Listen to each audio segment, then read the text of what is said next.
Alright, so here we are looking at a distributor and we are looking at the inductive pulse system. This is what an inductive pulse look like on a typical distributor. You have some distributor use up to 3 of these type of pickup coil or sensors within the distributor. They use one for the cam, one for the crank, and one for the TDC. For example, I know that the Honda, if my memory serves me correctly, the DB15, and I know that the 1JZ in the Mark X, the distributor have up to 3 pickup coil. Alright, so your typical inductive pulse, you're going to have a trigger wheel.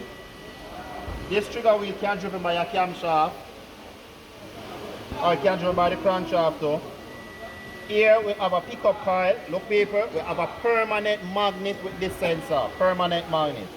North pole, south pole. And here we have a coil winding. This coil winding now will connect to a module. So these 2 wires will connect it to a module, an igniter, or a power transistor, whatever name the manufacturer want to call it. And then from this module now, we'll have a plus, a B plus. Well, a ground is missing from right here. And there's a digital signal that will go to the ignition coil to activate the primary circuit within the ignition coil. Alright, so there's the ground. So, this inductive pulse system it can use as a cam sensor, a crank sensor, a wheel speed sensor, an input and output transmission speed sensor. And what we're going to do now, we're going to check this inductive pulse technology principle on a 1NZ engine, okay? Alright, so here we are on a 1NZ engine. This inductive pulse system, in this particular application, it uses a cam sensor on the 1NZ. And here we have the cam sensor.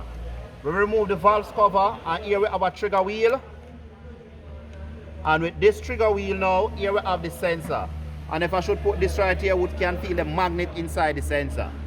Alright? So here we have 2 wires. Of course, we can disconnect these 2 wires. And when I check the ohms reading for this sensor right here, it said it must range between 200 and 900 ohms. It don't touch a kilo ohms yet. So here we have our multimeter, black in common, red. We can have voltage, ohm, hertz, diode, capacitor. We're going to calibrate our multimeter where we see that ohm signs.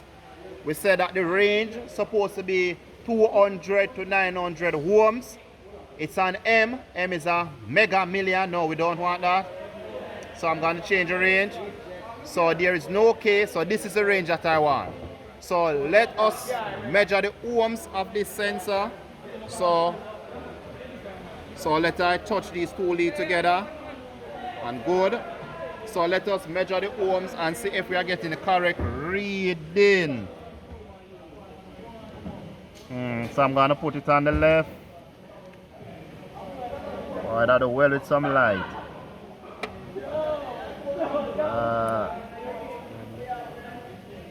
Road, beg some light there.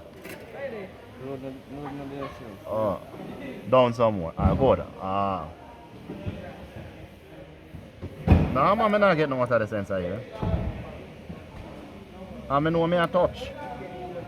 So hold on, you have to say the sensor here not good? It's not good. People, we not getting nothing out of the sensor here, no? Man, I can touch the probe again. Touch the probe again. Yeah, see it here to move. So it is so high that we are not getting anything? Sensor not good. Alright, I'm going to change the range. Because if I'm supposed to get 200 to 900, the range, come in, the range to 1,000. So based on the range we're supposed to get, I'm not getting no reading. I can change the range. Light again. 2,000. This is 2,000. Alright, I'm getting 2,177 ohms. What I would have to do, I would have to check the manual to see if this range that I'm getting is correct. Okay?